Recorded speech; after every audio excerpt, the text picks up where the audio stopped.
So what do you want to do? No, we won't do that. But so what do you want to be when you grow up? But just tell them about the process a little, who you started out as, and what your thinking was when you first came to the boot camp, and you were thinking, all right, what do I want to do, and that kind of thing. Well, first of all, I didn't have a clue. I knew what I had done a lot of in the past, and what I didn't want to do anymore. And all I knew that I wanted to do was write a book. I had a book in me, and Craig had this awesome system that Michelle said, 30 days. You got me beat. Mine was 6 weeks. But That's it was still great. Yeah.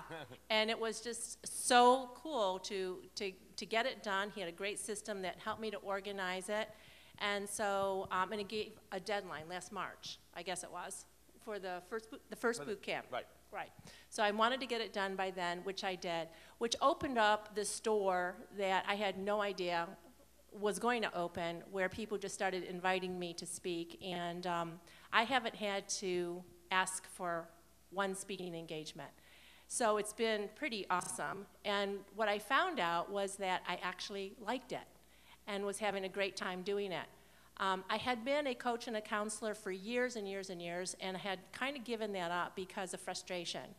And, but moving into that same place that Richard was talking about and going through that whole process myself, and I strongly encourage you, you know, when you find that place inside, and that's what the branding process is really all about. It's about finding that place inside that where you really live, where you really shine. And he's right, there will be some people that come along the way that say, I don't want that. And then you're challenged because it's like they're saying, I don't want you. And that is just another opportunity to get even more grounded in the person that you're meant to be. So that whole process, so when Craig and I started meeting, I really didn't know what I wanted to do, let alone branding. I just wanted to get through the year, have a great time speaking and meeting people and connecting, and that's really all I had on my mind. So then it was in January. Right, but right. What brand were you in the beginning? Well, did I have one? Well, we didn't really have one because the process was come up with some sort of title. Yeah. And what were some of the titles that we were throwing out? Do you remember back then? Oh my gosh, there have been a lot of them. Yeah, she's gone from... It was a painful experience. It was a very painful experience. But she went from like one title, and I forget what the titles were exactly, but one title to another title. Right. And she kept saying, that you know, it just didn't feel right. It just didn't feel right. And then then we had the Adam Ace mastermind meeting, and then... Thanks, Adam. So we'll talk about that in a minute, because it's a very interesting thing. It was a process. Right. So Maryann was, her market was, we wasn't sure what the market was, but I thought it was for Christian women entrepreneurs, or even just Christian women. She's a Christian, and she wanted to speak to women, but she wasn't sure if she just wanted to do the Christian market. So we went back and forth with that. And then, so she kind of embraced the Christian market. Well, my book was Christian-based, so Right. the people who asked me to come and speak were churches and ministry groups and women conferences and things. And you were like always that. resisting, though, a little bit. Do I want to be do entrepreneurs? Do entrepreneurs, right? Right, because I really love this. I loved going to the ministry groups and so forth, but because I had been a lawyer and a financial advisor in a a Fortune 500 company. I had that background, and so I knew I had a lot to offer entrepreneurs for mindset. We were going to do mindset. Right, Christian mindset for the Christian entrepreneur. Yeah, the essential mindset for the Christian entrepreneur. Right. Yeah. And then, so at the mastermind meeting, we start talking about that, and then Adam and Larry. And nobody liked it. No one liked it. Everyone just thought it was, we do rock star marketing. They threw me under the bus. No, we did not.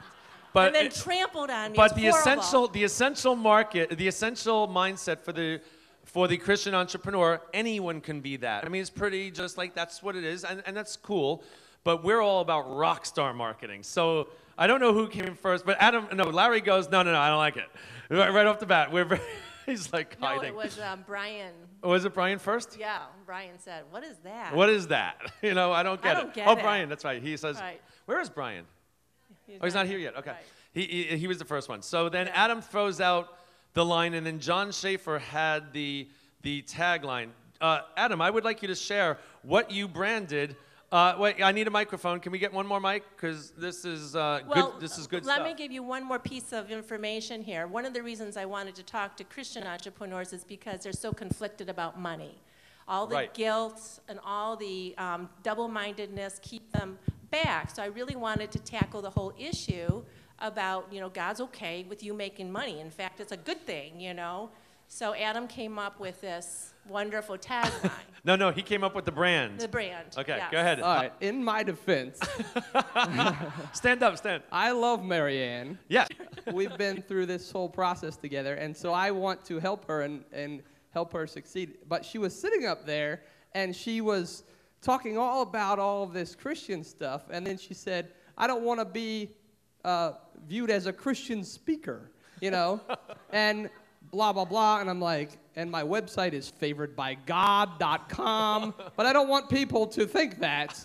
And she said... Okay, that's a little exaggeration, but he's a comedian. Let him go. So she says, I don't want people to think I'm a Bible thumper. And so I, in wanting to help her embrace who she is, like what Richard Hatch was talking about earlier, said, I have some news for you, Maryann.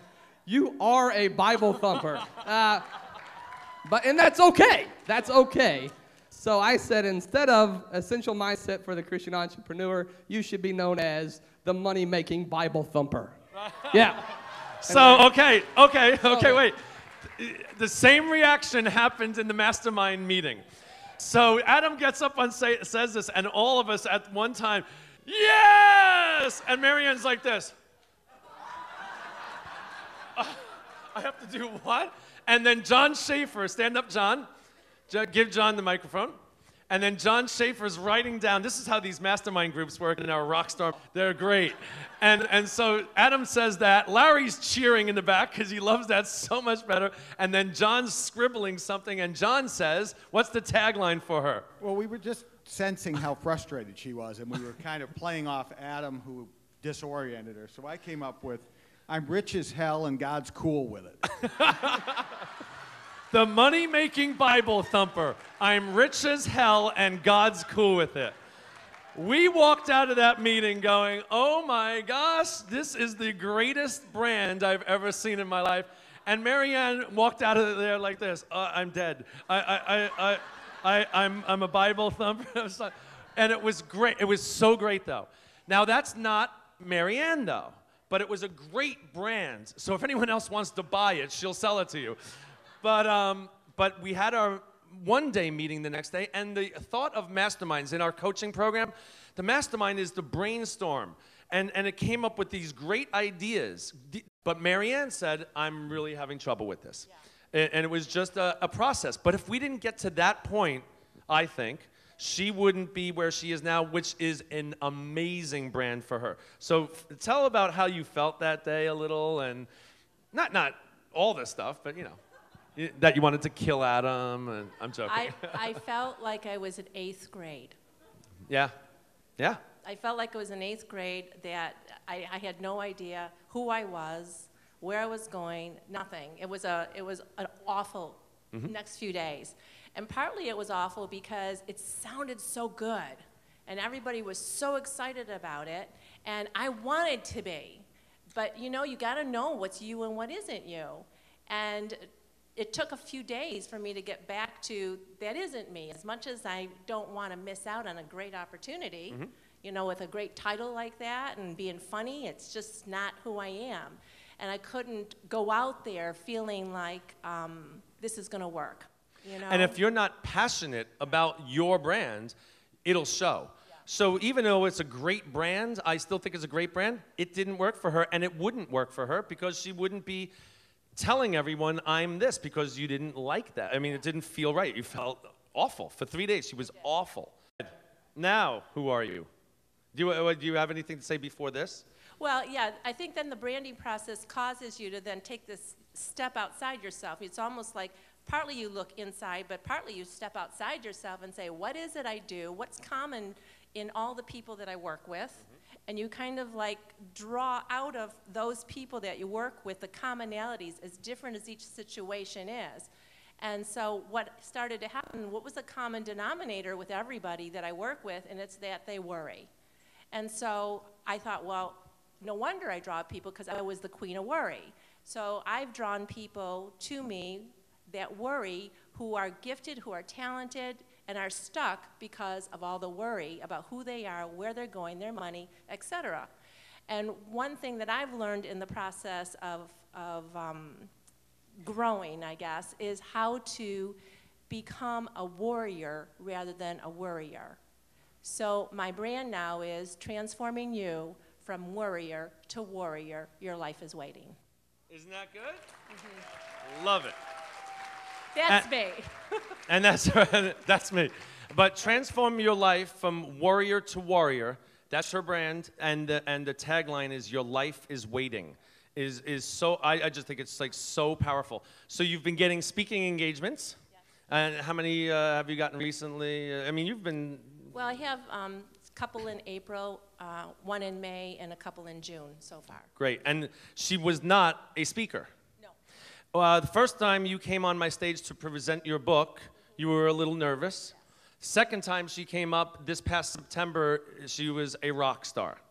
I mean, literally, was the confidence level went from 0 to 60, and I looked at her on the side of the stage when we do these book presentations, and I was like, oh my gosh, she is just totally taking it. And I haven't seen her speak recently, but it can only have been way, way better. You know, find your niche. It's almost like a niche finding you, too. Yeah. If you get out there enough and you just keep getting out there, somehow or another, if you stay true to who you are, people find you. Your niche will find you. Yeah. Yeah. Let's hear it for, oh, no, go ahead. Oh, go ahead. Oh, let's hear it for Maryann Ehmann, the rock star.